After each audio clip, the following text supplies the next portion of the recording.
Okay. Greetings, Patrick here, 8Questions With, and welcome to the show. We are here with filmmakers Mark Wolfe and Carrie MacArthur, along with their dogs that will make an appearance here and there. Yeah, they're already starting to steal scene before we even went live. They're over there just telling you what to say and how to say it. You know, pets do that a lot. I've noticed here on the show. They get it. They want to have their opinion heard. So, like I said, we are very animal friendly here on the 8Questions With. So, if they want to come in and steal scene, we're all about that. But very nice to have you. How are you guys doing today? Great. Yeah. Yeah, thanks for that. Yeah, thanks for having us. Yeah, I was pretty excited about this. And I know who that is from. Our friend is already here, and that would probably be I think yeah, I thought it would be Jamie. It probably is Jamie. Jamie Hill. There's yep, Jamie Hill is here. I knew that. Thank you so much for dropping in, Jamie. Hi, Tony. How are you? So I was really happy when I got to talk to you because one, I love talking to Canadian filmmakers. They're a lot of fun to talk to, Canadian actors and actresses. A lot of fun to talk to. They do things differently than they do here in the States in a lot of respects. One of the things that really caught my eye when you and I were talking, Mark, was the fact how you community film. When you film your films, you include the community to come out and be a part of it. I think that's really cool, and I think it really, both on the surface, it's really nice to do. Come on out, have a chance to be a part of the movie. Okay, that was not. Sorry about that. So we were getting it twice. Is that normal or? No, no, you're okay. Can you hear me all right? Yeah, I can now. Okay. I didn't think anybody would be calling me this late. No one ever does. But what I really liked about the fact, like I said before, not only are you inviting the community to come in and be a part of the filming process, making movies and what have you, but one of the things I noticed too, that it increases your crew depth. Like when you have cast and crew, a lot of times, a lot of the folks they don't have training. They train as they go. But in small towns, small communities, that could be a little hard. So your idea of getting everybody to come out and then learn a trade or learn that part of the movie making process, whether it be behind the camera or in front of the camera, I really respect that. And where did you come up with that idea? That's a good question. It's kind of been a while in the gestation. I guess we were thinking about how it was that we work differently, and as you say, in a small town, what's possible with what's within the realm of possibilities. And here we actually kind of took the idea from the idea of community theater. We have a great community theater here. I think a lot of small towns do. And there are a lot of actors who are trained, just amateur and volunteer people who are trained to stage manage, so they're sort of behind the scenes, but also actors as well. And attending these performances, I was thinking, community theater is very much like what we're trying to do, community filmmaking. It's working with people who are willing. First of all, people who have some talent, people who want to just try, and seeing how far you get. And what we like to do is bring people in, and what I tend to do is I write for people who, I think here's an interesting face, or here's an interesting character. Maybe we can bring this person into this particular narrative and sort of work something around them. And then it just sort of flourishes after that. It grows from there, so that you get people coming in and they just come in as minor characters for one film, and then in the next film they have a far larger role because we realize that they're really good at this. A lot of people are really good at acting. Yeah, there's some people who, try it, don't care for it, and that's fine. And maybe they'll hold the boom or something for us next time, or whatever. But yeah, it's really interesting how organic it is. That is to say, we don't have a screenplay and then cast for it much of the time. We get people as actors, and then I start to write something around them. Then Mark and I brainstorm it, and then it kind of grows from there. And that's a lot of the time where our films come from.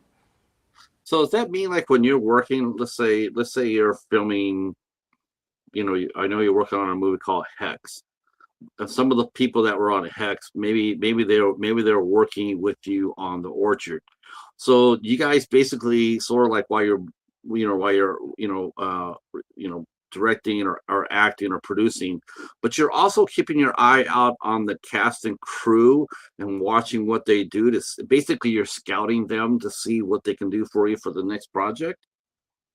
Yeah, Mark, do you want to handle that one? Oh, your sound is off, Mark. Yeah, I'm getting double audio, so I thought it might have been my mic, but yeah, it's on now. Mark, go can ahead. you hear me? Yeah, I can, but I'm getting everything twice. Oh, your echoes. Yeah. Uh-oh. Do you want to come downstairs? Yeah. It might be an idea. Let me do that. Yeah. Okay. Yeah. Sorry. No. We'll save that question for you. Then we can talk to you both about it, because that's Sure. that's actually a pretty exciting answer. I want to see where it goes. Yeah. Because Yeah. that's because that's one thing about small towns, is that you got to develop your depth. Because getting out of town talent, that takes money. Like, I want to hire some, this person's really good, but they live in British Columbia, they live in Vancouver. It's like, I really like to have them in the movie, but that's a lot of money to bring one person out, for like a makeup or that boomer, as you're saying. But if you could develop your own core, and then their strengths and weaknesses, and then you go ahead and adapt that to your next project, I think that's really exciting. Yeah, well, as Carrie was saying, it is very much an organic process. And then to answer your question about crew, what I was wanting to say is that you're looking at it. We are a crew of two, and we're maybe a little bit unusual in that we cover most of the skill set between the two of us. So Carrie does the writing, obviously, co-directs it, but then does the main narrative edit.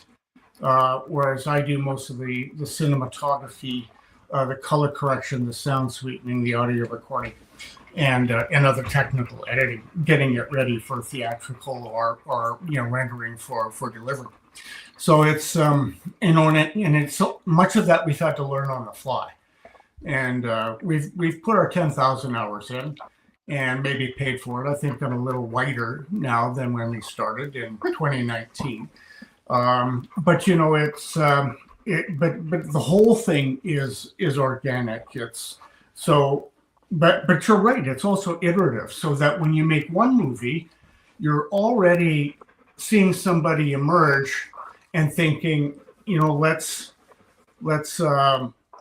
keep them in mind for going forward. So we'll start talking to people right away. Are you having fun? And are you enjoying doing this project? We'd like to talk to you about another project. Yeah. And Go ahead. Sorry, we find we're sort of, the more we kind of reach out into the community, we're reaching out into adjoining or adjacent communities. Like we're talking to a very accomplished actor now in Cranbrook, which is a city that's about an hour drive away from us here in Creston, and he's, we're bringing him in sort of a fairly minor role at this point, but the next iteration or the next piece that we bring him into will be probably much more significant, a much larger role.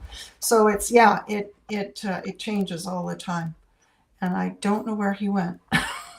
He'll be back. I was gonna go to the chat real quick, and Jamie says I could move back, I could move home to work for free, Karen. Jamie, that would be great. Jamie's in Edmonton, and she's I think she's got her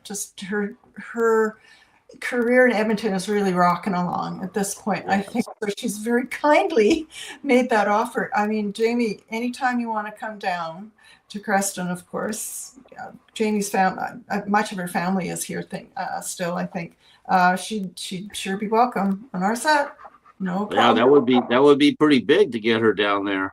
Oh yeah. Yeah. You could definitely sell some tickets with her, based on her past work. Yeah. I'm a huge Jamie Hill fan, and I love Skinner Rennick. So yeah.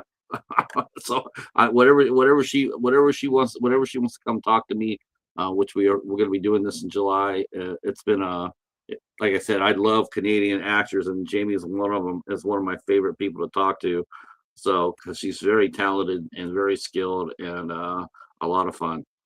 So I like that idea, though. I like the idea of developing the depth part. Now, you mentioned that you two guys pretty much, it's a two-man show. Now, is this still a two-man show, or have you developed somebody to, is it easy? Are you guys both, do you feel like you're both naturally good teachers? I mean, if I came onto your set and I said, hey, I want to learn how to, I want to learn how to edit. Do you feel like you could teach somebody that, or would you rather have somebody with some skills behind it for your projects? Well, there are some. Yeah, we're 20-year university teachers. No, that's obviously very different. But we kind of understand what it is to teach and what it is to evaluate, when you're teaching as well, and monitoring and progress and whatnot. I think, one of the things we've done with the current film that we're shooting, Dysphoria, which is a sequel to Exophoria, is that we've had a lot more people come out and help us, and we've invited people to come. And some people have reached out to us too. I mean, some actors have reached out to us and cold called us and said, yeah, we heard about you guys doing this crazy stuff down in Creston. Is there any way, I could be involved? And we always say yes. I mean, of course we're going to say yes. I mean, and it's not just principle, of community filming. It's just that talent is where you find it. And it can be anywhere. And we've had amazing luck with especially acting talent. I think in the number of projects that we've done, which includes 4 films and documentaries and whatnot, I think there's only been one time where we had to tell a person, you know what, it just ain't going to work. And so we always try to find it, even if they're not going to be a lead actor. We try to find a place for them somewhere, and so that's, and what goes around comes around. So I mean, that word gets out that we're pretty accommodating, and we're also, community filmmaking we're not doing anything new. It's been around for decades, but it really started off as just in the UK as a kind of a way to democratize media, right, to make it more accessible and collaborative. And it was collaborative and participative, and we do elements of that, for sure, and especially on the acting side. Even though at the end of the day, we're a production and post-production team of 2, with musicians as well. With a great drone operator as well, who, right. There are certain people that we always ask to participate, and they always do, just in the most wonderful ways. So yeah, I mean, we start with 2 people really, but we have a number of people that we always call upon, and they're great. Now you mentioned your 20 years school university teachers. So my next question would be, how did you decide that you wanted to become filmmakers? Was it because of your documentary? Did the documentary side of it come first, or short films? And when did you know that this is something that you wanted to do and do together? I'll let Carrie start the story because she Yeah. actually has long been interested in screenwriting and really got started back in the late 80s or early 90s. Early 90s, yeah. I got involved with a group in Edmonton, the Television and Film Institute for Screenwriters, and won kind of a competition to work with Hollywood writers, one of whom, Jack Sowards, was the writer of the original Star Trek Wrath of Khan movie, for which he was really well known. It was a beautifully written film. The second guy, Jim Schmerer, who was a very long time television producer, did kind of things like The High Chaparral. Like he was all over the place. These guys were old school Hollywood people, and I spent quite a bit of time in Hollywood with them, learning, kind of sitting at their knee, and they helped me rewrite a screenplay that I had written, and so that was the whole sort of mentorship process. So that was some time ago. After that, all my studies at university were really, almost all were in film and communications. And then when I did my PhD, I talked to 8 successful English Canadian filmmakers about writing, about specifically the writing process and how they did it, and what kind of rules that they followed, if they followed rules or not. So I've been passionately interested in film for quite a long time. But Mark, you can tell me. Well, about the same time. Late 80s, actually. No, sorry, mid 90s.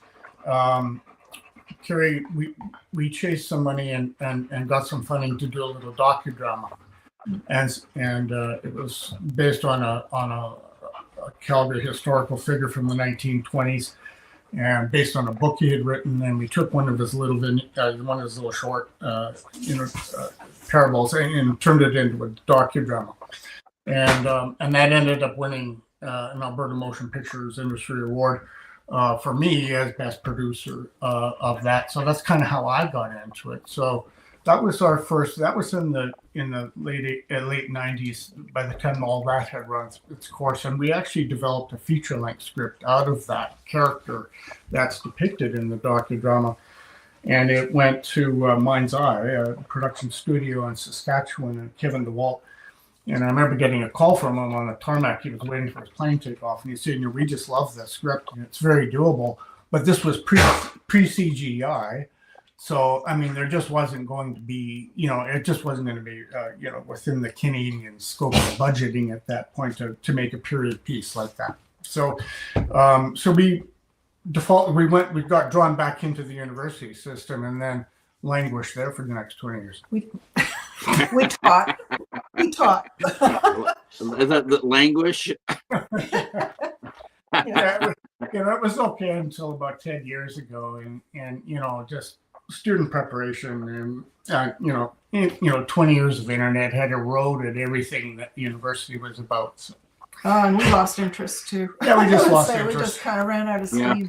So when we retired here to Crescent, we thought, well, wouldn't it be fun to circle back on that? And we bought a little prosumer camera, a Canon XF 300, wonderful little camera, still have it, HD only.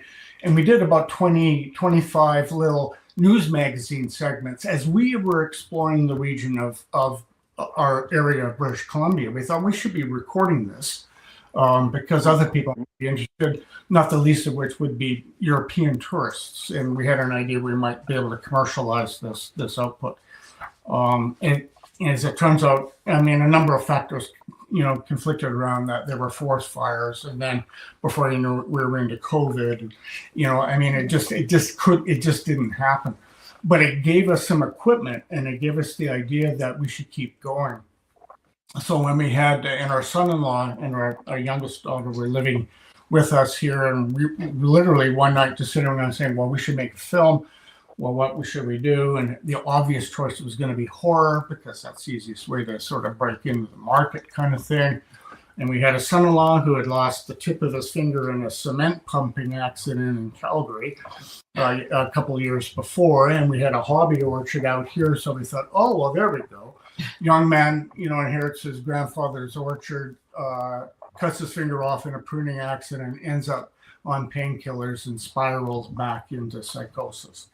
With the understory being spilled out in the orchard. So the orchard was born very naturally and very quickly. I like the orchard. I'm it was interesting. It was an interesting watch.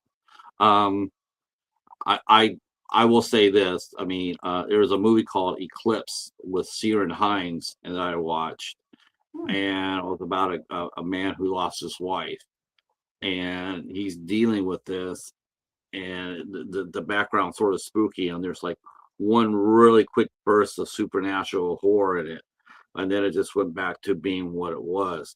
Yeah. It was very effective. Interesting. I thought your movie, I thought it was very effective too. I dare say I would probably call it more of a good drama film. Yeah. I was actually waiting for him to go crazy and start to picking off his friends. I need blood, how I hear, but you did horror. And so my next question would be I know you said why horror, because it's the easiest to do. But are you horror fans yourself? Were you comfortable doing the genre yourself? Was that something you were comfortable with? Or was this all new to you as well in terms of bringing a story to, up front? I think we were comfortable with it, but we also knew that we were working in a subgenre and that we'd be pushing some boundaries here. And in fact, if anything, maybe even pushing some buttons. We know that from the reviews that the Orchard got, some of which were pretty savage because they were not, in the purest horror tradition, lots of blood, monsters and jump scares. You're right. It's a dark drama. It's more of a dark drama than it is a horror, but it's a dark drama with horror elements. And that's the witch. That's the Joker. I mean, you pick a dark drama. I mean, it always has some creepy or horror elements, but it's not a horror per se. That's right. Yeah, that's very true. Yeah, we know we're venturing into territory that is kind of sacred for a lot of people. People are very purist about how they define horror. For me, and writing the thing, horror a lot of the time, and this is probably very Canadian of us, but horror is it has a lot to do with guilt. And the evil that you have inside of yourself, who you are as a person. Sometimes that person creates the horror, and that's the essence of Greek tragedy, in fact. And that's, a lot of what happens with the Lucas character in The Orchard is he has an initial trauma, and then he has another trauma, and then he can't help it. He just spirals down. And he probably could have done something to save himself at some point, but he doesn't. There's drugs involved. There's sort of you're right. He starts to lose his friend, and then he murders his business associate essentially. So that the horror is something eternal. Requiem for a Dream, for example, for me, is one of those ultimate horrors in that it's about trauma and addiction and spiraling down the drain, and none of those people being able to do anything about it. That's for me, the sort of the jump scares and the boogeyman in the woods and the boogeyman outside the cabin and all the rest of it, that to me is very dull in terms of horror. I'm not very interested in that. I'm interested in something more psychological, and I think, well, we both are really. And something a little bit more complex, something a little bit more evocative. So that's I think where we get into trouble with pure horror fans, because it's not, we don't define it the same way. No, I would recommend watching Eclipse. It's exactly, it's like, I personally feel like if you feel it's it's your baby, it's yours. I will tell if I review the movie, I will be reviewing it. I will definitely mention the horror elements to it. But I just looked at it as just an interesting, like it was an interesting a character study. And believe it or not, I actually do appreciate character study horror and supernatural horror more than I do slashers. I mean, slashers can be boring as hell. Okay, I mean everybody's done. I mean, gee, here they come, a slash. To me, a supernatural horror, psychological horror, one with a twist, a possession, that sort of intrigues me. And so, and the part about the drug addiction and the spiraling out, I guess that rings so true to people. So that's so everyday life. That's how people relate to it. And it's like half of it's like half of it's like that, and half of it's like we're gonna put some horror into this as well. But you already did with the addiction part, because honestly, I don't know very much more scarier than that, right? Yeah. Yeah. Yeah. Right. Where did the idea come from? I mean, Carrie and Mark, where did that come from? Was this because like you mentioned about the guilt part? Was this drawn upon a personal incident that happened with you, friends, family, associates? Because it's a good story. I think with me, not too many of my ideas for screenplays come. Well, I mean, at base, there's always some personal element to it, but like we've read a lot. I've read a lot of books and literature, and I think a lot of my ideas come from texts or narratives from and from other films, and that's not unusual. That most filmmakers, I think, are in that boat. But as Mark had said, there was sort of the genesis of it came from Lucas, who had lost part of his finger, from the fact we had an orchard, and we kicked around, a bunch of different thoughts about how we were going to actually shape this thing. And then again, the whole community side of it came in. We had a friend who we knew was a really good actor, and he has a particular look, and he looked like he could be kind of a MAGA kind of a guy, kind of the Canadian version of that. And so we wrote him a role. And so it's sort of what's in front of you. Yeah. And what you have at hand. Yeah. And what you think could be successful, and bringing those elements in. And I got to say on that, I mean, I was going to follow up on that and just say, really everything we do, we start with, well, what do we have at hand? Yeah. And one of the things that emerged and was at hand for us was Kate Webb. And I can't say enough about Kate Webb. Yeah. And unfortunately, it was funny when we look at the orchard, we kind of all know we had to cut some scenes, and we realized now that the best scenes we cut were the ones with Kate in them. and we had one reviewer say, I would have liked to have seen a lot more Kate and a lot less Lucas. And in a way that, I think that's right. That but Kate was a surprise to us. It was all new to us. First of all, making a film was new, so we had that to deal with. But we also had to deal with, learning how to direct people. And I say, Kate was just one of those little gifts from the universe that she had acted a lot on stage. We had to get her, into camera mode. We had to get her off stage and make her comfortable dialing it down for the camera, which she got immediately. Yeah. And so really the story of the orchard is, when we started, we thought, well, let's just do this for fun and we'll just see what happens. We never had any intention of it going anywhere, let alone onto a theater, let alone into distribution. But when we saw the quality of the acting, we went, oh damn, now we got to make a movie. Like now it's now demanding that it be a real movie. And that was really interesting. And then we realized that, from that experience, that what we were doing is probably a little bit unique, not just because we were reversing certain standard processes, scripting and then casting. Instead we were looking to see what do we have at hand. Guy with a missing finger in Orchard. Kate shows up. The kid down the street, Jack White.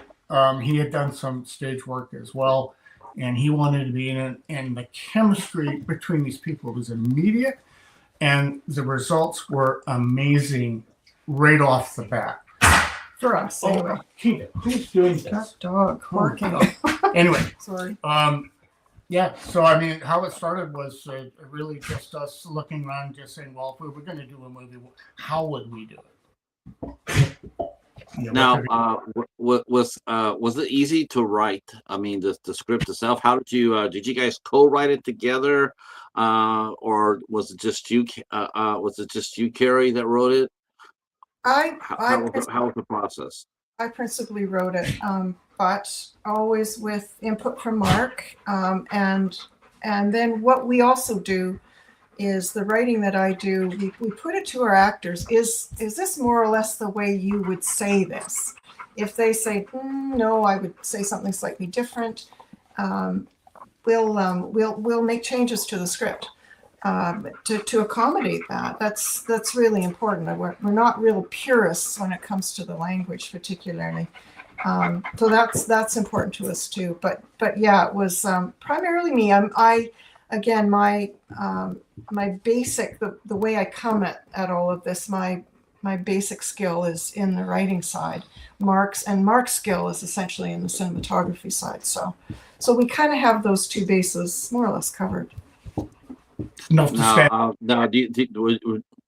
you taught. What exactly were your disciplines that you taught at university? Were you both like film teachers, or did you teach other classes as well? Oh, go ahead. So I taught a lot of, when you go through a PhD, you get sort of all the dregs of stuff to teach. So mostly that's business and technical communications. So I taught a lot of those classes. That was fine. And that was to any kind of student that there would, science and business and engineering and everybody, right? Huge classes. But I also taught introduction to film, and then increasingly got my own film classes. I taught documentary, I taught male melodrama film. There are just lots and lots of sort of summer and spring classes as well that were just a hoot. We watched tons of movies together, and those were great classes. So yeah, essentially in the end, I would say probably the majority of the classes I taught were film classes. I was a media scholar. I taught in communication history and theory. I was lucky enough to be doing some of my graduate work when people like William Gibson were emerging, and Neuromancer and the novelist, right? And that was really important because a lot of what was happening with new computer technology was really blossoming, and in fact, I was also one of the first desktop publishers in Alberta, and was actually recruited to design and help deliver the first accredited post-secondary program in Canada on desktop publishing. So, and that's going back to the 80s. So it was kind of exciting times, and so we took to media study and theory quite naturally, both through our professional work and then through our academic work. We were kind of working academics. I did a degree every 10 years. I would do a degree and then go back into industry for 5 or 6 years, get sick of that, and then go do a graduate degree and then get sick of that and go back to industry. So, but in the end, that worked really well because it gave me a lot of real world perspective in it. And as far as teaching was good, students liked me because in the mid 90s, I was the only prof they had that knew what a website was, let alone how to make one. That kind of. Yeah. So it worked out well that way. But we are old. We've had a number of careers. This is the latest. Now, my another question for you is, you guys went to make a horror film because we went over through that. But what kind of movies inspired you? I mean, am I wrong in saying this, but are you guys both lover of horror movies, or was that just, or was the genre picked because of the ease it would be in comparison to doing a drama per se? Or are you guys both horror movie fans? And if so, what were some of your influences? Well, Yeah, that's a good question. I was a horror fan as a kid. In fact, I used to get the magazines, Bride of Frankenstein and the Gorgon, and I think Call Horror, right? I had all the models. I had a model of Dracula and the creature, and Frankenstein and Frankenstein's flivver, and I mean they were great kind of grow up with, and then the Hammer films, of course. The Christopher Lee, Dracula was classic, and those were driving me. Ingrid Pitt, just got to throw that in there. Yeah. So, I was a horror fan as a kid, but and then of course The Exorcist changed everything, right? It took it to a whole other level. And when I snuck in at 16, to see that, which was underage in Canada, it was plus than 18. And then not being able to sleep for 6 months after that was impressive. And then look at everything that happened in film. That was in the 70s. And we grew up in the 70s with probably the richest blossom of certainly American film in history. I mean, everything. Butch Cassidy, MASH, Taxi Driver, Apocalypse Now, and you name it. I mean, it was just an endless parade of amazing film. So, for me, I guess it was, the horror was always kind of in the background there, right? Just as a natural thing. But filmmaking was more the point.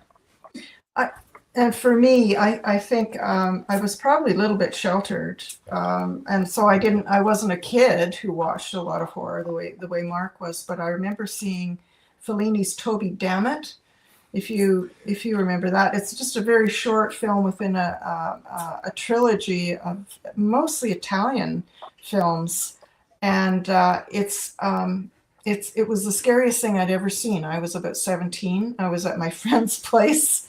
We were up, it was midnight, we were watching this thing, and it literally haunted me. It's haunted me the rest of my life. I still find it just one of the most effective films I've ever seen. And part of it is just how short it is, how it's shot. Everything about Toby Dammit is absolute genius. But no, I mean, when you think about the pantheon of horror film, David Cronenberg was massive influence, especially The Fly. I think of The Fly as the sort of the peak of his career. And Cronenberg is so important to us as Canadians, but that's the peak of his career. And it's very much like, I mean, it's, the special effects notwithstanding, but I think The Orchard was to some extent modeled on that idea too. Here's a man who gets himself into a bad situation and he can't get out, and again he spirals the drain, down he goes. It's a kind of a tragedy in its own way. That's really Canadian, I think, of us. So but horror films, I mean, horror is ubiquitous. It's everywhere, it's in so many great films. Oh my God, The Fly, The Thing, which we just watched again the other night, which we just both found to be this tremendous film. It's a perfect film in its own way. Excuse me. So, I mean, no, I mean, what else can we name? Just like, where do you start even with horror? Yeah. It's so it's so important. It's so influential. And it's even more so now. I mean, it used to be a little bit subversive, I think, horror, but now it's so mainstream, and there are reasons for that. You know? I mean, I think it's almost like it's almost the same thing with horror in the 70s. And if you go back and look at the horror in the 70s, you'll notice one common theme throughout, and that is depression, because everybody was depressed during the 70s. Everybody was scared because of the Cold War. So we talk about start talking about 70s movies, and the one common thread that always ran through it was that everybody dies. There's nobody lives. I mean, very few people actually live through a 1970s movie. Most of the time, the hero would buy the farm, the hero and the villain would buy the farm. Mom and dad would buy the farm. It doesn't matter. They were just dropping because it was a very, everybody was scared of what was going on in the world. I feel like we're starting to get that again here, here we are in the middle of 2020s, and you see a lot of horror films, and they're not, before, it's always come out with some sort of upbeat ending. We really don't get that much anymore in a lot of our movies. Now we're starting to see a lot of movies that are just going back to that 70s ethics, Yeah. yeah, it's interesting. Yeah, you had The Last But Girl for a yeah, time. well, I mean, you look at I don't want to call my sorry. Well, okay, I'll say Lucas. I mean, if you look at him, I mean, here he goes. There's no salvation for him. No. No. He's going downward. Before it'd be like, okay, Kate's gonna come in there. They're gonna come together. They're gonna have a redemption moment. They're gonna sell their cherries. But no, it doesn't. It ends with him, like you said, it ends with him killing somebody. Did you intend for that? I mean, did you consciously know that when you sat down and wrote the script for that, did you know that was going to be the ending of it, or did it just come to you as you got closer to the end? It was modeled. It was a tragedy as far as I was concerned. So we knew he was going down. That's how it was written.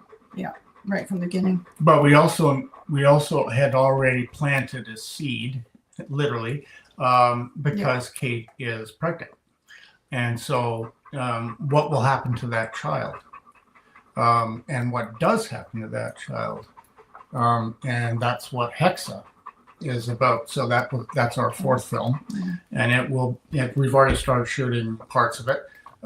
It will be the sequel proper to The Orchard, in which it's revealed, what happens to that child. That's pretty interesting and pretty different, honestly, to go back to for your fourth film, you're going back to the first film. Why did you choose to go sequel wise more than just another standalone story? Were you thinking about world building as you were making the movie? Absolutely. Well, it occurred to us that we had that as a potential, and that has really become our raison d'etre. It's become really why we're doing this now. So, in fact, we recently just cut a trailer for a company, One Valley, multiple storylines, an expanding universe. So we are linking everything together. But again, go back to talking about everything being organic. It just presents itself. So we had I don't know if you watched Exophoria as well. I know we're talking about The Orchard, but Exophoria was the second film, also with Bayview. It's just dropping now on various platforms. And one of the leads in that, Jade Smith, a young lady here, is just still in high school, so she's going into grade 12 next year, and she did just such a wonderful job in Exophoria, just a natural instinctive actor, and so we definitely wanted to do something else with her, and we were casting about, and then one day the penny dropped. It was just like, well, wait a minute. What if she's Kate and Lucas's daughter, and she was adopted early on under the understanding that her parents wouldn't tell her that, and so the Hexa is where she comes of age and inherits her father's orchard, which is now in misrepair, and it's it's spooky. Right. Don't go there and all that. But she inherits it and has to do something with it. So Hexa will be that, and that was just a nice little confluence of possibility. But the whole idea of, I mean, you've nailed it when you say the story world, because that is what we are building. It's like William Faulkner had this idea of the story world. I mean, everybody understands the story world now, but the idea of having, certain characters sort of taking front and center, or being the main protagonist, and then kind of drifting off and becoming sort of coming back into the next film. And so there's a sort of movement of characters in and out of all of these different narratives that we come up with. William Faulkner wrote all his novels in Yoknapatawpha County, which was this fictional county, right? And it's the same concept, the same idea. So I mean, it comes directly from him. But obviously, if you know Star Trek and Star Wars, all of these story worlds exist. We're just trying to do it in the Creston Valley. Do you look at this? Do you look at the new films, Hex and Exophoria? Do you look at them as you go back and you watch The Orchard, and then you take notes about it, going like, okay, if I'm gonna do a sequel to this movie, this is what I would like to. This is something I would like to add on to it, and with that in mind, will you go ahead and expand the horror in these movies, or will you just keep it dark psychological? Is that something you like? Do you listen to the outside sources that sit there and say, yeah, throw in an axe kill, throw in an axe kill in there once in a while, or you just keep going with what you're doing and just naturally let it progress with each film? Well, That's a really good question. Exophoria really ups the ante a little bit with the horror element, because we spend more time in a horror space in Exophoria, which is Exophoria is a drug that allows you to share hallucinations with someone else, and they in a coma state. And where anything can and does happen, including some really nasty, creepy stuff, right? When Carrie talked about Toby Dammit, the Fellini film, well, there's a reference to that.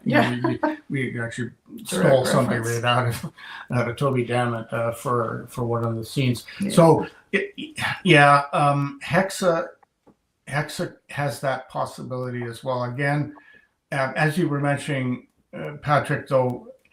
Again, a lot of the horror is just what we're facing in the world today, right? And when everybody, everyone's just trying to get through, and we live in a time when the human experience, which is naturally complex and nuanced and dynamic, is constantly being reduced into simplistic black and whites, and the struggle against that, right? And that's where a lot of the rage is just that, falling into simple black and white conceptualizations of where we are and what our problems are. And that's what I really like about psychological or supernatural horror, because it is a much more wider scope. I mean, like a traditional horror film, what we're seeing, like I said, the Scream movies, or they're all just really narrow. They're not much out of them. It's like you can't really go anywhere in that scope. You can't take the story anywhere. It's the same thing over and over. And now with the Orchard franchise, there's all sorts of endless possibilities you can go with it. Yeah, but the Hexa is essentially a witch story. It's about a coven of witches who are managing this orchard, and what they do is every time a woman goes missing in British Columbia, and it's there, we have a notorious highway where a lot of Indigenous women tend to go missing. Every time a woman goes missing in the region, then they take out a man and they bury him in the orchard. The orchard. So it's and essentially into this scenario comes Jade, this young woman who has inherited this orchard. So a lot of the dynamic is with these witches who try to essentially bring her on board into the coven. So we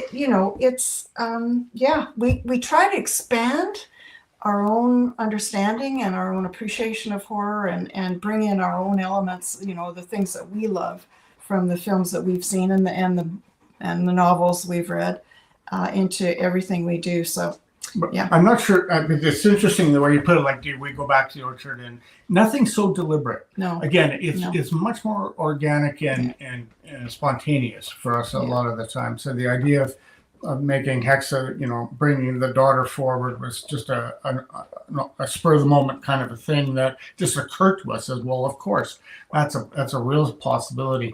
We don't go about things so deliberately. In fact, we have the opportunity to watch the orchard in a public space here in Creston recently, and we haven't seen it for a long time. And it was like, oh yeah, we're looking forward to the rights ending on that, so we can do a director's cut and clean it up. Yeah. Right? There's lots that we can do with the orchard story world. And it's nice to have the orchard as an origin story. There's a lot going on there that gives lots of potential for other stuff. The film itself is very much our first film. Origin stories are hard. They're hard. I think they're definitely one of the hardest behind anthology and video game movies. I think they're the two of the it's very hard to do an origin film. Because you got to explain everything to everybody. Our good friend Tom is here from the Netherlands. He says movies like The Omen worked on so many levels. It's a lost art. Yeah, I think that art is coming back. In some respects, the doom and gloom of the decade. I do see it happening. I don't necessarily see so many happy endings in a lot of these horror stories because honestly, there's just really not really much to be happy about. So I think a doom and gloom ending fits more for me. Now, how did you guys? Now I know you took this movie to festival, right? You went and took it to festivals. Were people amazed when you told them this is like your first feature film outside of a documentary? This is like your first. Did you guys do any film? Did you do any short films, or was The Orchard your first foray, either short or feature film? Was that your very first project together? Well, we had done this docudrama back in the '90s, but that was a docudrama. It was based on a real event. As far as a creative narrative, The Orchard was the first. We'd never done a short film. Wow. We probably it makes it more. It makes the Orchard a lot more impressive, to tell you the truth. For a first film, we got lucky again with the quality of the acting, just everything else that came about. That we had some equipment that we became obsessed with it, right? I mean, after when we realized that we had to treat it properly and try to make a real movie, well, then it was game on, right? And then the passion's up, the blood's up, the energy's up, but we got lucky that we got off to such a good start that it encouraged us to go forward. Yeah, and the one of the things about filmmaking or any kind of art form is that you have to practice.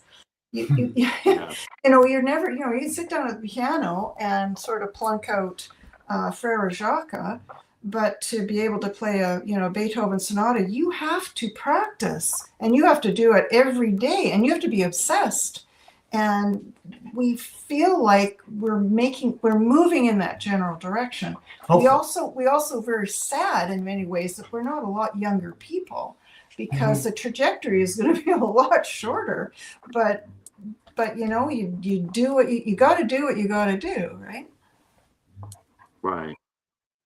Well, age. I mean, I've met filmmakers our age. Just getting started. They have a story to tell. They have something to say. I mean, there is some people I've heard some people say that they wish they were knowing what they know now. They wish they were like 30 years younger. Yeah. But it is what it is. You gotta make use of what you have, and I think you guys have so far. I think you guys have a bright future. I think you can do this as long as you want to. So how about this? So now it's a question I was going to ask you before, but so now you're going to film festivals. Now, had you ever gone to a film festival? Did you know anything about putting your film, entering it? Did your town have a small a film festival that you went and Not a film festival here, but we did premiere the film at our local theater. So, and we filled it I think 2 nights in a row. Yeah, pretty much. nights, yeah. And I think people were, we were pleasantly surprised that they were very admiring that we pulled it off as much as we did. Now, again, thanks, of course, to the local talent. We used almost exclusively local or Canadian musicians. We a little bit of canned music, but not much. We have depth of musical talent here in Creston. It was people were surprised, but pleasantly surprised as good it was. We do know that Exophoria, when we showed it here in Creston as well, people were even more surprised that it was that much better. It was better. It was better. But as for film festivals, I mean, well, film festivals were all online, and we didn't really know what we were doing. We didn't go to festivals. We didn't enter in festivals and then go and attend and meet other filmmakers. That was a very short run, just to see if it would get any attention, especially in European festivals, and it resonated in Europe for sure. Yeah, and in fact, it was, I think, a Swedish film festival that told us, this is not a horror film, this is a dark drama, which was sort of a little bit news to us. And then we sort of investigated it and realized, yeah, that's absolutely right. That's what this is. Okay. But they weren't, I mean, they didn't harsh your mellow. They were just sitting there saying, hey, because I know, film festivals, I don't know. I both like them and I don't. I think they can be very very helpful to a filmmaker, and but then there's some that it's obviously the ones that are winning are the ones that paying the money. When you go inside there and you get a program and you see somebody have blasted their movie in the back seat, back of the magazine, it's their movie, and then they end up winning awards. Well, you sort of get and the one part I really dislike about any festival, and I don't care who it is I hate the hell out of the fact that if you submit your movie in, I'm going to submit my movie in. Okay, you can't have anybody review it. Yeah, you can't show it to anybody else. No. What's that? Yeah, that's bizarre. Yeah, I dislike that immensely. All right, so let's go back to your cast because I want to know what you learned about auditioning. Now I know you said you had some friends, came out and for the orchard, you had friends come on out and join you for that. But now you're here on your fourth film, and now you have to start thinking about that a little bit more auditioning because you're starting to get because you got to bring in fresh faces. So have you gone through that yet? Have you gone through the process of auditioning, and who does the auditioning for you? Do you both do it? Watch people's tapes together, or do you watch them separately? How do you pick your casts now more than you did for the first film? I mean, I know you have some that come in there from community filming, but even so, you still got to audition them. So how have you liked that process so far? We tend to go to any and all theater productions that happen in Creston and Cranbrook in the region, and we there's also some other filmmaking that's done in Nelson and it sort of surrounds. So we try to see as much as we possibly can. And just sort of, we kind of skulk, we sort of hang back and see who looks really talented, who looks like they might fit. And then we often bring that person in and do a screen test, or we sit down and talk to them and see, if they can make the transition from theater to screen, because that is a major transition, as Mark was saying. That's something that not everybody nails. Sometimes it can be really tough. Well, we've had fairly good success that way. But I mean, when it comes to sort of old-fashioned auditioning, unfortunately, it's such a small town. There's like hardly anybody to audition. It's really difficult to do. So Well, we have to go out and see if we can sort of lure people in to get interested. And as we, and part of it is, you know, how do we pay people as well? This is always a question that hangs in the air. Like how we've been able to do, some honoraria, we've been able to do, um, some stuff here and there for people, but it's difficult to lure someone from, somebody really good because, how are we going to pay them quite yet? I mean, and again, we've our retirement savings have dipped considerably because that's what we've done. We've dipped into retirement savings to buy the equipment, to do the honorary. And even so, any kind of filmmaking is such a massive venture that you could bankrupt yourself with one production. And that's something we've been really careful not to do. So it's all this balancing act. but right? you know what our casting process is like? It's like location scouting. So we're going out looking for interesting people that we meet or have met, and we just we go and scout them. And we're reversing the process. You're thinking in like casting calls and whatnot. Well, we've never done that, and nor would we be inclined to, because we've had we must be pretty good judges of character, I guess, because we've been batting pretty high on identifying people in the community. Oh, isn't he interesting? Yeah. Isn't he talented? Yeah. I wonder if he would be suitable as the dean in the TV series that we've got in mind.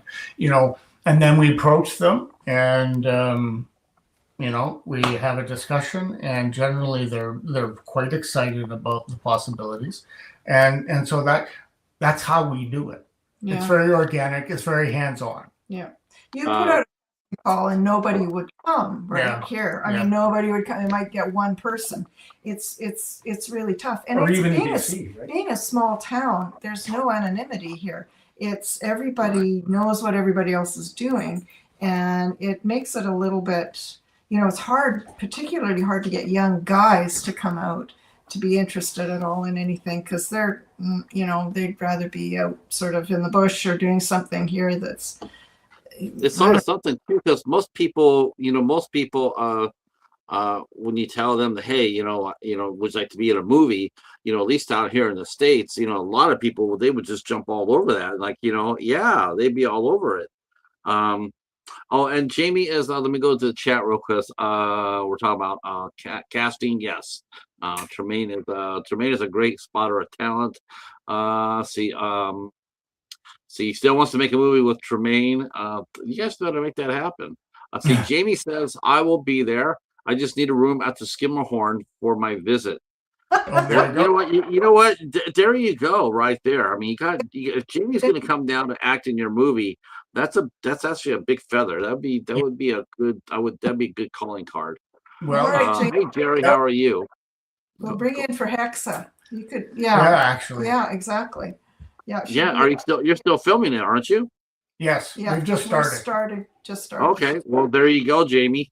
How far away is Edmonton from Creston? 7 hours. Okay. Yeah. There you go, Jamie. Drive. She's done it before.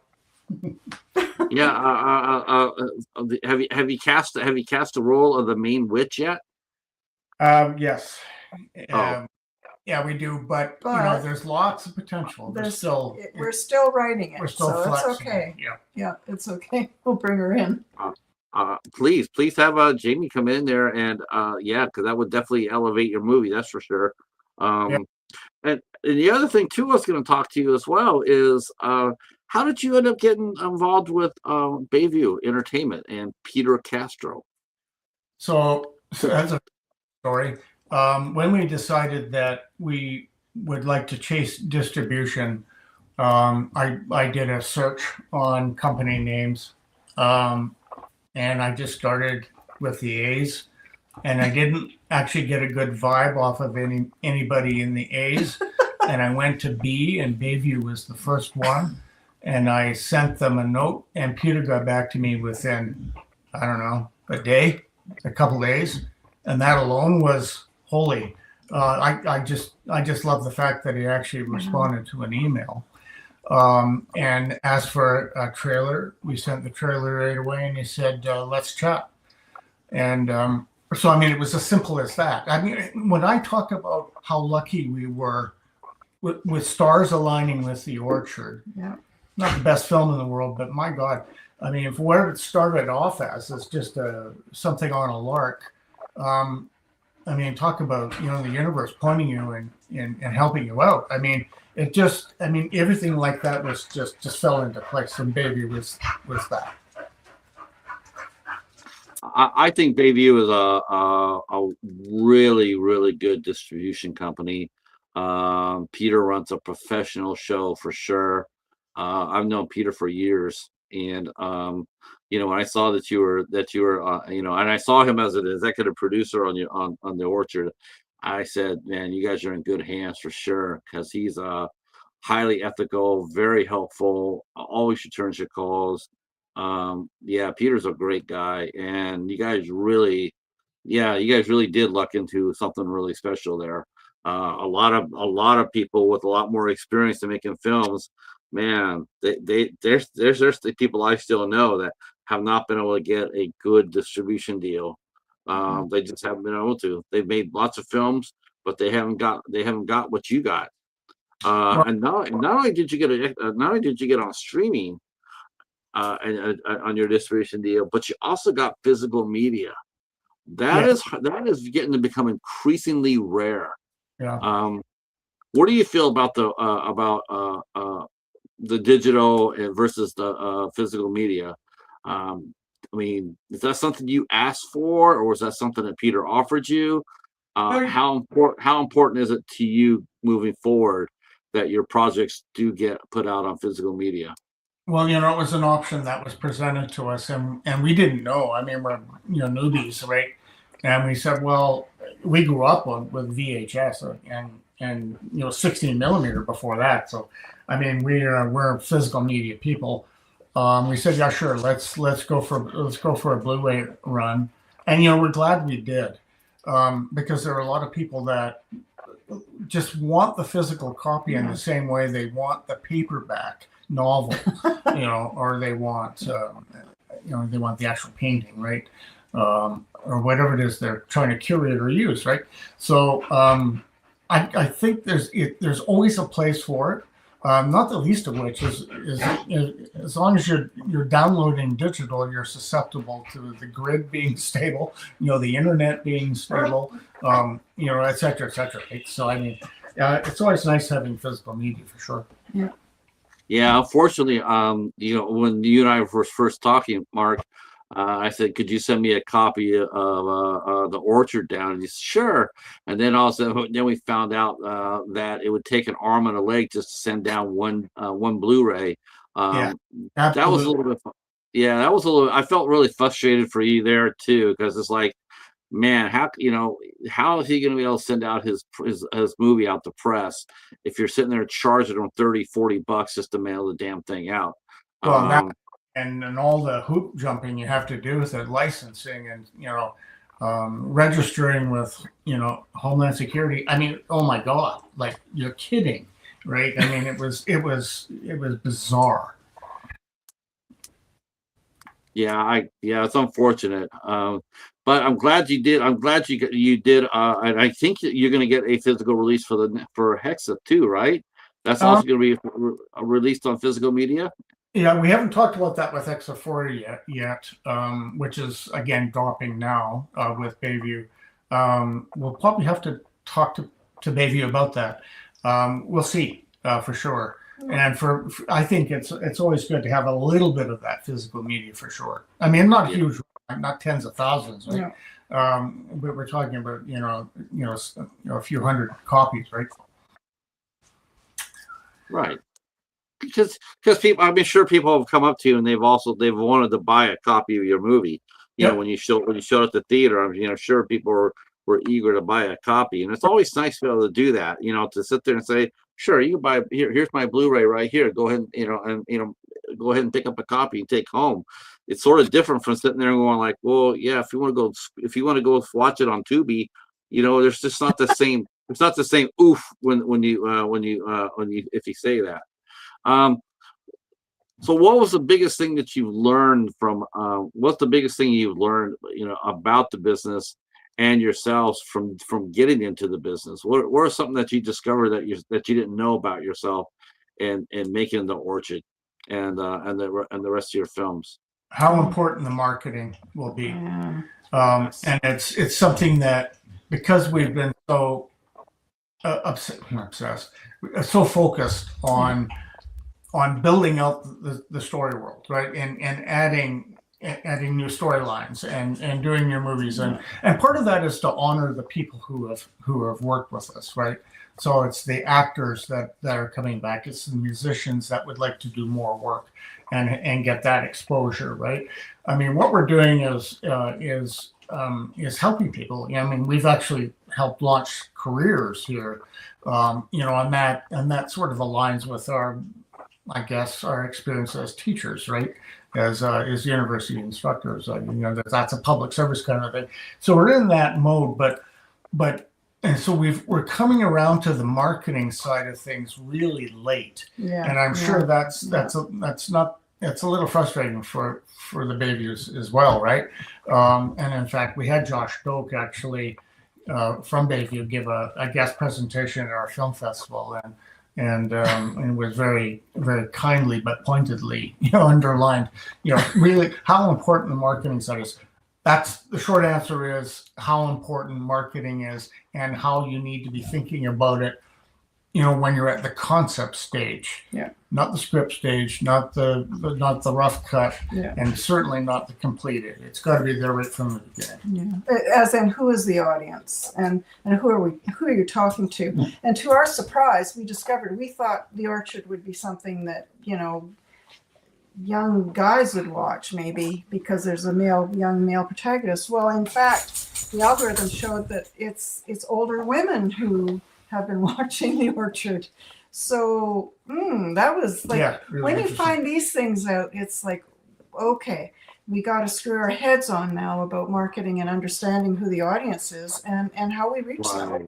That's a big. That would be crucial, because if I've seen that too. I mean, we've all seen that, where a movie has been mismarketed, or if it's if you're not careful, you get you get lumped into that. It could cause people to have backlash. I mean, I've seen that too, where this is a suspense movie, and it turns out to be not suspense at all. There's no suspense. It's gonna be a thrill a minute, thriller, and it's like, I mean, we've seen that with movies out today. There's a lot of movies that get overhyped. Movies like The Back Room, that's just like, you thought it was overhyped. It's gonna make its money. I'll say this: it's gonna make its money. But watch, in about a year from now, you can see everybody sit there saying how much they hate it. Guaranteed. Guaranteed. The other thing that we're seeing too, it's also, if you're not doing marketing in a systematic and in an intelligent, information-based way, evidence-based way. I mean, I think what I see sometimes with other producers that I've been meeting and know is it forces them to take shortcuts, and so they try to do things like they try to cook ratings, on sites, or they that kind of thing, right? They try to build up the film in other ways, instead of doing just the honest work of finding your niche audience and appealing to them. Yeah. But we also like the idea of high concept, which again, I think Mark had mentioned earlier with Exophoria. The high concept with Exophoria and Dysphoria is this idea of a hallucinogenic drug that two people can share. And so that you share the same drug experience. So you're in this fantasy world of some kind. So both of those films, Exophoria and Dysphoria, are built on that concept, and that becomes our marketing, sort of the hub or the genus of our marketing. That's what we build on. So I think we've learned like a lot between The Orchard and Exophoria, and I mean, and talking to someone like you is again a sort of, it's part of that as well. It's about expanding the world and trying to find the audience, because it's dark drama is still not well defined. It's everywhere. It's not really well defined quite yet, and we know we're not getting to our audience all the time just by saying we're a horror movie, or that is not working for us. So it's seeking to find the people who, again, horror is something you experience vicariously in a safe place. Dark drama and trauma, films are about that same thing. And there are a lot of women who do experience or can deal with trauma, their own trauma, through film. And dark drama is one way to do that. I mean, again, I think of the granddaddy of which is Requiem for a Dream, which to me is like an incredible horror film on another level. And Yes. it's that same kind of experience. It's being able to do something like irreversible. It's the same thing. yes. It's really interesting. I read the trade magazines, and I always look at they always break down how the movie, who's watching the movie. They'll break it down by gender. And then comment on it, and it's like it's like I don't know. It's like it's interesting. It's like how do they know? Like, okay, 40% of the women were going to see this movie. Some of it's really easy to do. Like a Toy Story or something like that. Your audience is coming in regardless. But something like an Obsession or something like or Good Boy. You don't really know you don't really know, or better yet, I'll even go that a Skinner Marinick. You don't know. You could talk about a movie that was interesting to watch being marketed. Yeah. That was a very interesting movie to be marketed. Brilliant marketing. Yeah. Brilliant. And you know who marketed that film, don't you? No. Peter. Peter was, they were involved. Peter was part of the distributing part. Well, so isn't that cool? I was like, when I saw that, I'm like, you guys are in on this? And he goes, yeah. Says, oh yeah. Well, I knew they were. Peter talked about Skinamarink when we were talking about The Orchard, and he was comparing the films. But they do the actual creative, like the poster and the trailer for it, because that was genius. That was genius. Yeah, really. Yes. That's a sleeper of a movie. I love that movie. I really do. I get friends who sit there and say, well, how can you sit there and love that movie so much, but then you crush Back Rooms? And it's like, it's easy because one movie's really good and moves the story along, and the other one's just like, huh? Huh? That's the difference. Let me go back to the chat real quick here. Let's see. We're talking about streaming services. We'll talk about that right here too. I guess you're going to be. I guess your movie is out on the streaming services. How has that experience been for you as filmmakers? Is that something you have to worry about? Or is that just something being handled outside your hands? Yeah, it's kind of beyond our control to a large extent. I mean, look, we're working, we're tired people, right?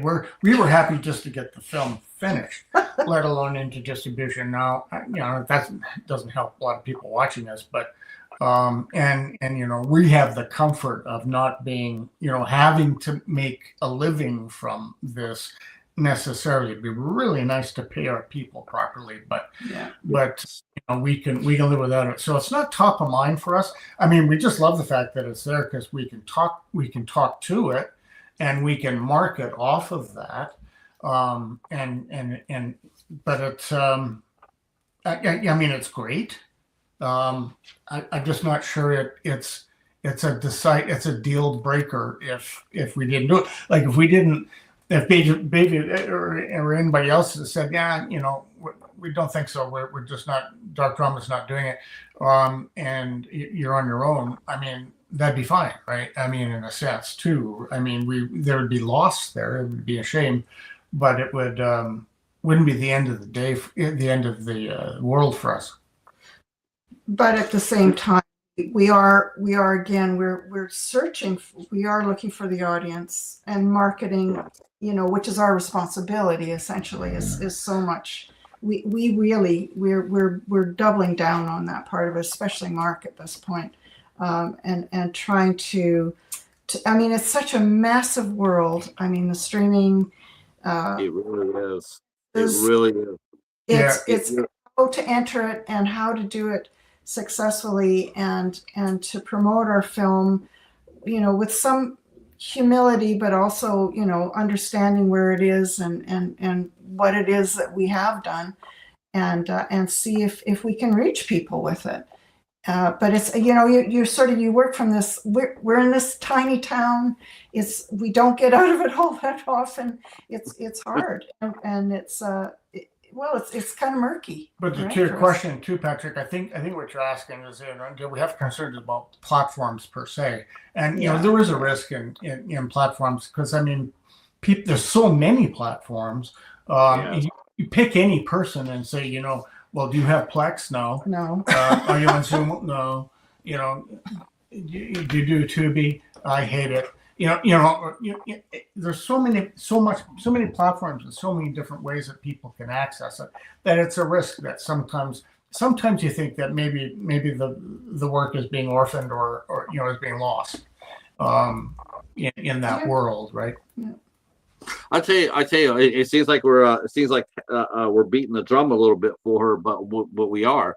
I tell you one thing: marketing now it's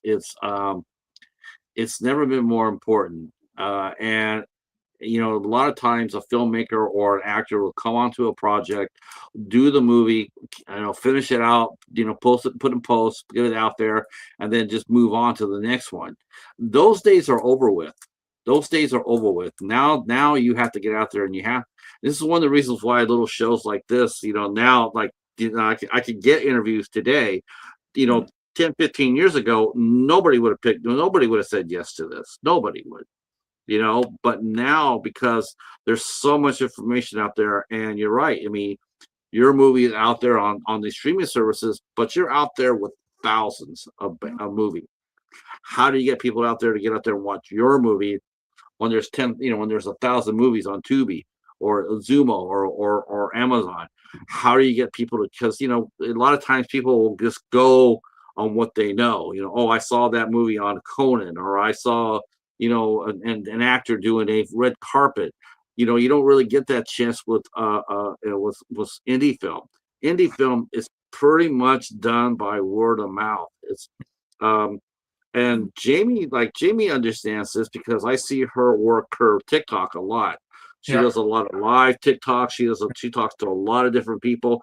People know who she is, and she's doing it right. She's getting out there, whether it be a big part or small part. I mean, she told me about a movie that she's doing called Boneyard Racers, short film, but she came over and told me about it. Says, hey, you got to check this out.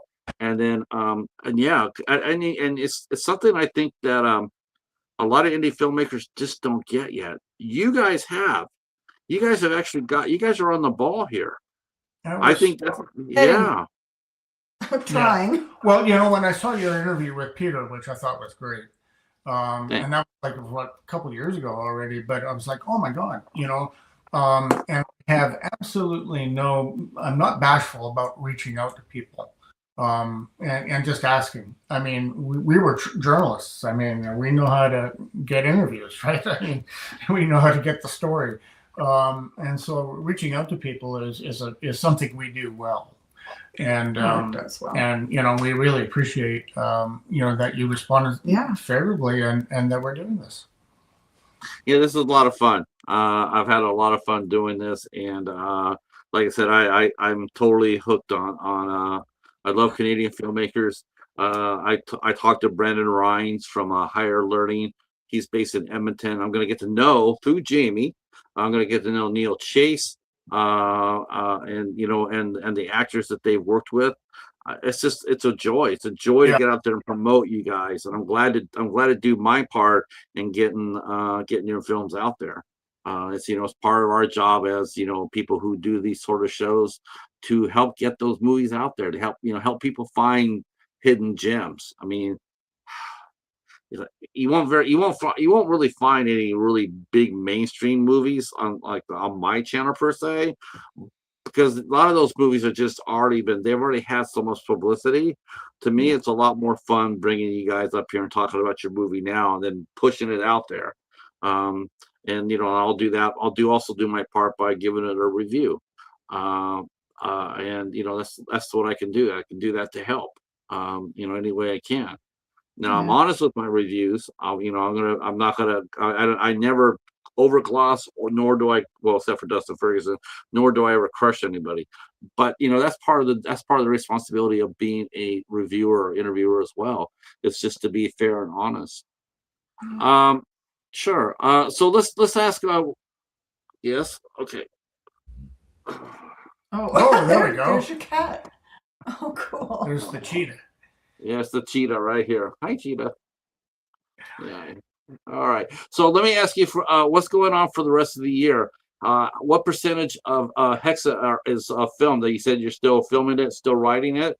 How close are you to wrapping that up? And what are your plans after that? So first things first is Dysphoria, the third film, and we're about half shot on that, and we hope to have that wrapped this fall, and then be editing over the winter, and then Hexa will go into full principal photography next spring summer. But doing some shooting. But we're doing some starting some shooting this summer and fall. So everything's kind of staggered. We've got a series, a broadcast series as well that we recently won a contract for. So that's going to take a lot of our summer as well. So it's going to be a busy rest of the year. We also have a crime thriller that we're pleased to say that Bayview was our industry trigger for. Yeah. So we applied for funding here in British Columbia for to draft a feature-length script. And it's a crime thriller based here in the Kootenays, and you have to have an industry, a trigger for that funding. And Peter was great. They signed up for that. They helped us win that grant, and so that's a project that's fully scripted and ready to go, and that's pending too in the coming year or so. I was going to say that's one thing Canadian filmmakers have. You guys can get grants and stuff. You can sign up for financial assistance on your films, right? You can. It's not easy, and it's the old catch-22. Sometimes you can't really win a grant until you've already won a grant, right? It sounds great. It's a hell of a lot of work, but if you know how to build relationships, that becomes a lot easier. You having trouble here, mister? Mm-hmm. Yeah. There you go. So actually, that's a point, Patrick, as you asked before, like what were our main learnings? I think not only from filmmaking, but the film festival that we also organize and run here, and that's becoming a bit of a big deal in the industry as well. What really makes that happen is you have to be able to build relationships with people. Okay. So we have built a relationship with you, and it starts just by asking, just by saying, hey, this is what we're doing. If you'd be interested, if you had any time, it'd be much appreciated. You just reach out to people, right? I'm not sure a lot of indie filmmakers are predisposed to do that. That could be a hindrance in a lot of cases, but that is so key beyond almost anything else. I mean, the marketing is important. The script has got to be good. It's got to have production value, of course, but the relationship building is huge. Yeah, I agree.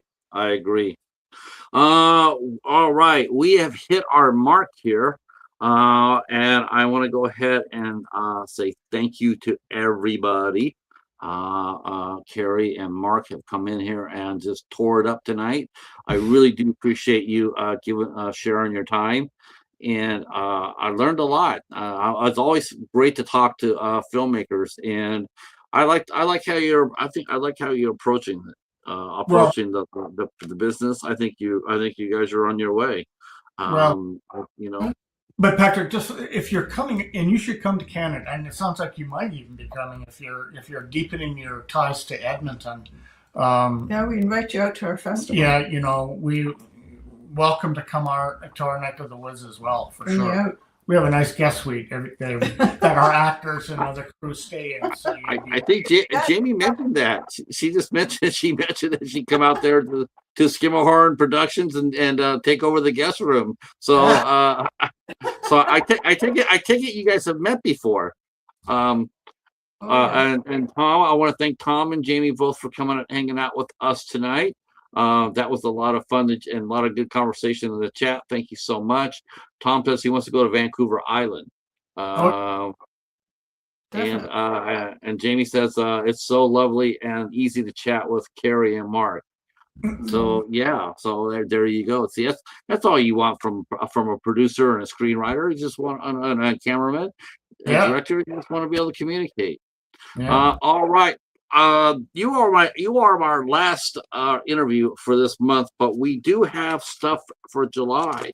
As a matter of fact, next week we will be having Jamie here. Jamie will be here with Neil Chase on next Thursday. As a matter of fact, here on Any Questions With, next week, next Thursday.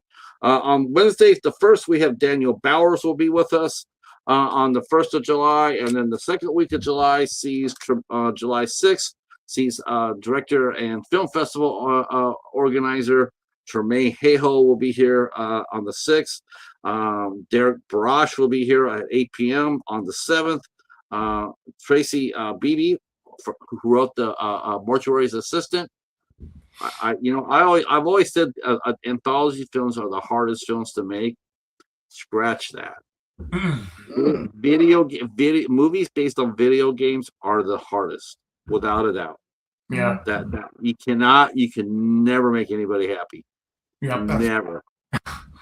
So we're gonna be talking with Tracy Beebe at 8 o'clock on Wednesday, the 8th, and I can't wait to talk to her. She seems like a hell of a nice lady, and more power to her for taking on the Mortuary's Assistant. I'm looking forward to hearing her side about that.